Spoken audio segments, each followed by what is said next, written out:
Hello, Jesus Quinto. Hi, Jel. Jessie, introduce mo ulit sarili mo sa ating viewers. Hi, everyone. This is Jesus Quinto representing Bulacan for Mr. World Philippines 2026. Alright. So congratulations, you are officially the proud representative of Bulacan for Thank Mr. you. Philippines. Thank Ano you. nararamdaman natin? I'm so happy, grateful, and honored to represent Bulacan.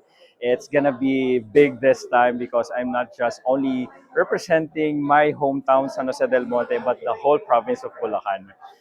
Yes, one and only. One and only. Grabe, I'm so happy for you. Thank Anyway, you. going back to you. Ikaw, bukod sa one and only Bulacanyo ka dito sa Mr. World Philippines, nangunguna ka rin sa voting. Oh, yeah, yeah. Thank you so much.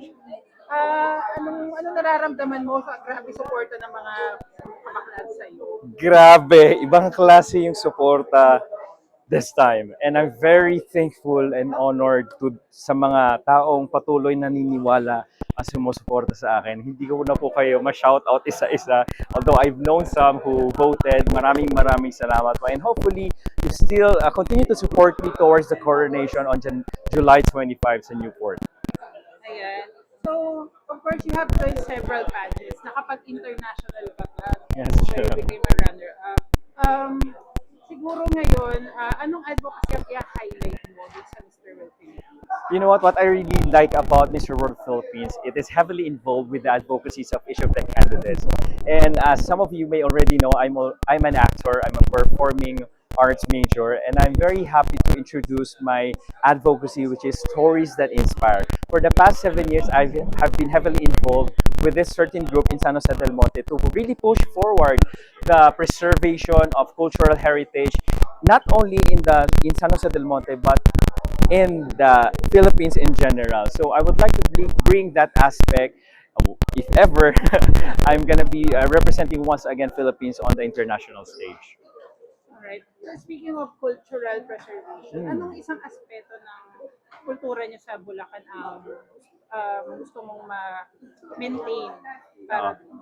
you know what? Bulacan is very rich. Marami tong mga crafts na pwede natin maipagmalaki sa buong mundo. And I'd like to introduce that to the world. Kasi ibang klase yung creativity ng mga Bulakenyo eh. Kung bibisita nyo po ang lalawigan ng Bulacan, marami po kayong mga souvenir shops na pwede puntahan. Especially, ipinagmamalaki po namin ang aming mga kakanin. I'm a very fan of kakanin, especially bibingka. Please do visit Malolos, Bulacan. We have lots to offer in terms of kakanins. And I would like you guys to tour there around. Grabe. Oo, naalala ko tuloy yung chicharon nyo doon. Yeah, isa Every pa time yung chicharon. pupunta ako doon. Isa pa Masarap siya. magpangmunggo sa biyernes. Totoo. Totoo. I'm happy that you have that advocacy. And, Yeah. alright. So, again, you have joined and even won pageants. Mhm. Anong lesson yung natutunan mo doon na dinala mo dito sa Mr. World Philippines? As of course, as some of you may already know, I've lost once when I competed for a national pageant, and I think that loss wouldn't define me as who I am, but it would also further define me to really push forward myself and show something really interesting this time for this battle. And I will always bring with me the experiences, of course, the camaraderie that formed with my brothers from the past pageants that I've experienced and I've joined. And it is also very important to, always humble yourself. Um, Marami na po ako nasalihang pageants, yes, pero it always stays me on the ground.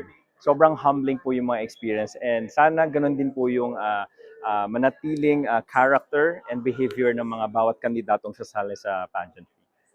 Ayan. And lastly, anong message mo sa aming mga supporters mo na binoboto ka? Oo nga eh. Sana boto rin ng mama mo.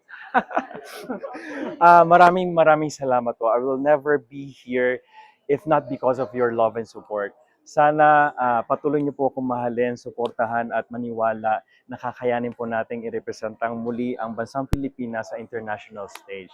At of course, lagi po kayong makakaasa sa akin na I will always give my best in every aspect of this competition. So sana magkita-kita po tayo sa July 25 sa Newport's Performing Arts Theater.